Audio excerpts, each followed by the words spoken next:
Here we are once again poised for another tale from the Keeper of Tales. I had to do some digging for this one. It goes way back to 1975, something the US military wanted to keep hidden. Please like and share if it is to your liking. Leave a comment below if you have had any experiences of your own. I would love to hear about it.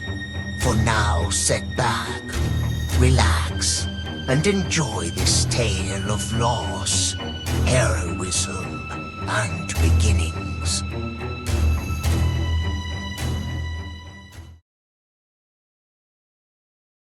They flew us in on a jet with blacked-out windows and no logos.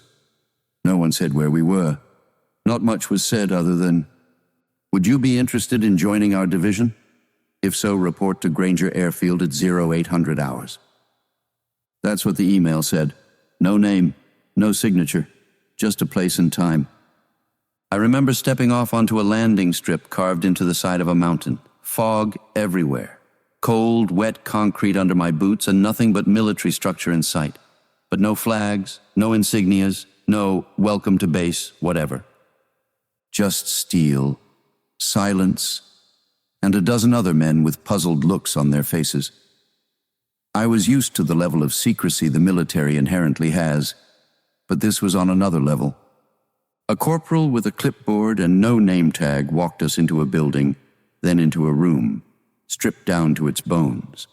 Just folding chairs, tables, a vending machine in the far corner, and a single guard posted by a metal door. We sat in silence for 20 minutes.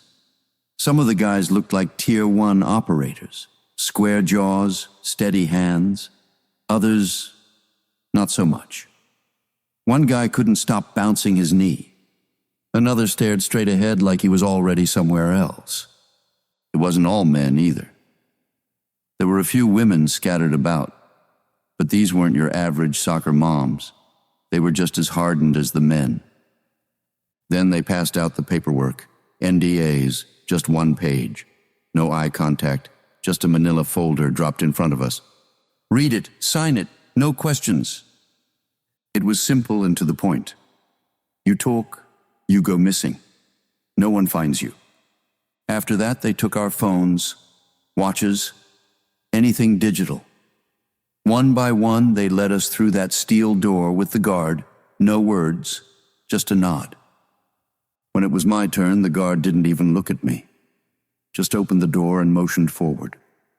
Inside was a briefing room, cement walls, military projector, rows of steel chairs facing forward at tables, like some Cold War classroom. Then he walked in. Army fatigues. He stood at the front, hands behind his back, and looked us over like he was calculating our very existence. Then he spoke. Calm, steady, like he'd said this many times before, but the weight of his words still mattered. I'm sure you're wondering why you're here, what this is all about. We vetted each and every one of you.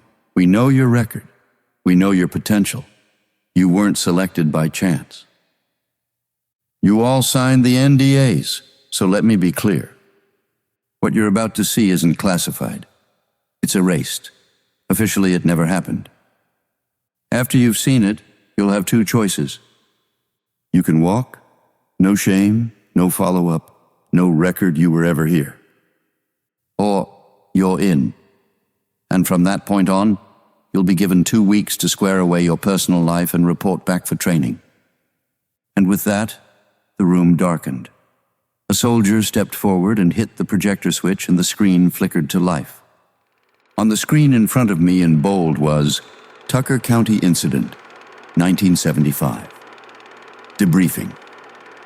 In a room with a single light, a table, and 3 chairs. In one chair sat a man in uniform with the rank of sergeant on the collar. He looked to be no older than 25 years old. He sat in the room alone for a few minutes before 2 men in uniform entered and sat at the table opposite him. One of the 2 men leaned forward and spoke, voice flat and official. Sergeant Billings, we know you've been through a lot in the past 30 days. Your injuries, the loss of half your team. You submitted a written account. We've read it. What we're here to do now is assess the ferocity of that report. We want to hear it in your own words. This room is being recorded. Don't worry about the camera or the mic. Just start at the beginning. Take us from deployment to extraction. The sergeant sat quietly for a long moment, eyes fixed on the tabletop.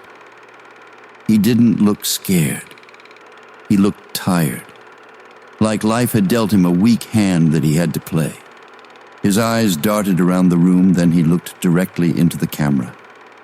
In that moment, it felt like he was looking directly into my soul through time and space. Finally, he spoke, voice low and steady. We touched down just outside of Thomas, inserted by Huey around 1300 hours, 6-man recon, Baker, Patterson, Sullivan, Johnson, and Coleman. There was a quiver in his voice as he said each name, the emotional weight of loss bubbling to the surface like a volcano about to erupt. He paused, took a deep breath, and continued. Orders were to locate the sheriff, assess the situation, and establish comms. The town looked abandoned when we got there. No vehicles on the road, no people, which was odd for that time of day. One of my guys, Patterson, said it felt like a ghost town. He swallowed hard, eyes staring off into the distance. We checked a few homes. A few of them were empty. Windows boarded, doors unlocked like they left in a hurry. Some looked like the front doors had been knocked clean off the hinges. After the third home, we finally made contact with civilians. A man and his 2 sons were held up in the basement. When we finally convinced them to come out, the man was hysterical. Was going on about seeing black dogs walking on 2 legs. Says one of them took his wife. We inquired about Sheriff Alders. Was advised of the sheriff's last whereabouts and the location of the sheriff's office. We advised the civilians to stay put and departed for our objective. We arrived at the sheriff's office at 14:06 hours. The place looked like a bomb had hit it. All the windows shattered and no doors to the building. There was blood on some of the walls and shell casings, but no bodies. We cleared the building. Still no sign of Sheriff Alders. Corporal Sullivan noticed the note on the dispatcher's desk of an incident at the church. It was the last entry. We also located a map of the town and beat feet to the church a click away on the east side of town. As we approached the church at 14:48 hours, we heard voices calling out. They had barricaded themselves up in the bell tower, the sheriff, 2 deputies, and another male. Elroy and Levi were the deputies, and the male civilian was Thomas. Church looked like a battlefield. Casings outside and in. Blood everywhere, yet no bodies. Sheriff Alders had an injury that looked like claw marks on his shoulder. He advised us much of the same that we heard from the civilian earlier, that they had been attacked by what looked like wolves walking on 2 legs. Black fur, big, fast and strong. Said they must have shot the damn things 10 to 20 times, but it didn't stop them from dragging people off into the night. At the time, I thought they were out of their minds. Hysterical. I mean, we weren't there to give psychological evals. I knew something happened, but wolves walking like men was a bit of a stretch for me and the guys. I immediately contacted Colonel Holt with our sit-rep and to arrange evac. He paused, fingers tapping slowly on the table now. That's when everything went south, he muttered under his breath. Colonel Holt advised no evac until 0700 hours and to obtain more intel. Sheriff Alders advised he would gather up any remaining civilians and hold up in the church. He gave us intel on what he knew about these walking wolves. Said they came from the forest, more often from the north end of town. We set off on a north, heading at 1500 hours. We reached the tree line at 1535. Nothing stood out at first, just quiet. About 2 clicks and things seemed off. Felt like we were being watched. Patterson noticed the first sign. Claw marks, 7 feet up on the bark. Not scratches, deep gouges. For the next hour, we saw nothing and heard nothing. At 17:30, We turned back toward town, retracing our steps to link up with Sheriff Alders before nightfall. Halfway back is when we heard the first howl. It scared the shit out of all of us. I hadn't heard anything like that my whole life. Sounded like 5 wolves rolled into one. I ordered the team to double time it back to the church. It wasn't long before we noticed motion on our flanks. Dark figures moving fast, just out of view, but they were there. I could feel the weight of their steps as they paced us. We were maybe a click out when it happened. Baker was rear. I remember hearing him shout something about movement, low to the ground. I turned to look. He paused. The weight of the moment etched on his face like scars from a bad accident. He gathered himself, took a deep breath, and continued.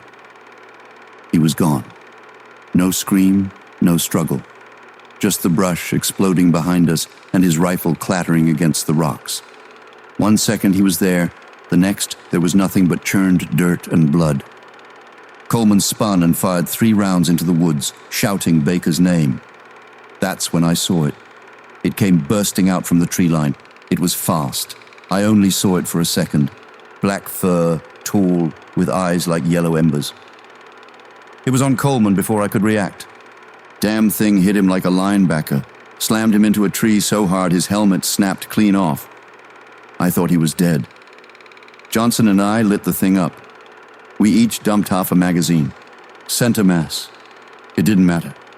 It just dropped Coleman and vanished into the forest. I went over to Coleman. Thankfully, he was still breathing, barely. Bleeding from the side, shoulder torn to shreds. We had to move, leave Baker behind. I gave the order. We double-timed it. As we retreated, more howls came from behind us. Closer this time, sounded like a pack. We ran like men possessed for the church. Damn things on our 6 the whole way. They had to be toying with us because from what I saw earlier, they could have gotten us at any time. At the edge of town, we saw it. The church. Lights in the windows. Sandbags. People on the roof with rifles. Barricades. I didn't know that Sheriff Alders had served some time in Vietnam. He served up a righteous welcome for those damn things. He was already on the front steps as we approached, laying down fire into the tree line behind us. His deputies joined in from the bell tower. We hauled Coleman the last stretch and through the front doors of the church. Inside, let's just say I couldn't have done a better job myself. Maybe 50 civilians, men, women, even a couple teens, all armed to the teeth. Hunting rifles, shotguns, axes. They had mounted a .30 cal on a tripod from an old war memorial. The pews were gone, stacked into barricades, covered in barbed wire. The altar was sandbagged. I looked around and realized we had been dropped into a different type of war, one we were sorely unequipped to handle. Johnson patched Coleman up as I spoke with Sheriff Alders about any comms in the church to request reinforcements and an early evac for Coleman. There were no comms, so we would have to stick it out until morning. The civilians had already been divided up into groups guarding the perimeter. I took the main entrance. Sullivan took the rear entrance. Johnson east and Patterson west. All there was to do now was hold out until 0700 hours. It was 1300 hours when those things finally attempted to breach our defenses. It came at the rear of the church, silent and without warning. Felt like it was probing our defenses. There was a loud commotion at the rear of the church. A few shots were fired, and then there was a roar that vibrated through the building and my body. Made me freeze in my tracks. Moments later, Sullivan reported that the thing's hand had burst through the glass window in the door. He managed to get off a few shots, but one of the men had an axe and managed to sever the creature's hand from its arm. He produced the hand, dropping it at my feet. It was massive, maybe 6 inches across. I wrapped it and placed it in my rucksack. It would be a few hours before the next attack. It came at 5700 hours. This time it was like they wanted us to know they were coming.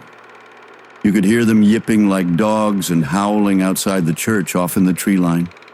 The whole building was surrounded. Then a howl rang out louder than the rest. That's when they attacked. I had taken up position looking out the front window along with a few of the deputies flanked to my right. They came running out of the tree line like black shadows. The deputies opened fire first from the bell tower, then we opened fire. It didn't matter. They just kept coming. Shots were landing, but it wasn't enough. That's when one of the creatures slammed into the east side of the church, nearly bursting a hole in the side of the building. Sounded like a car crash from where I stood. A man who had been standing too close to the window was thrown clear across the room from the impact. Coleman, who was back on his feet and running off pure adrenaline, had taken up post at the east. The first creature came through the window on the east side, shattered the stained glass like it wasn't even there. 2 civilians froze up. Coleman moved fast, dropped the first round into its back, then another. The thing turned to face him.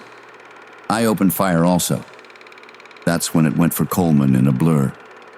He managed to evade the full impact of the creature's claws, but it still managed to get him in the chest. Claws opened up his uniform like paper, barely missing flesh. 2 shotgun blasts rang out. A civilian male hit it square in the chest and right shoulder. The thing just let out a roar and dashed out the same window it had come in through.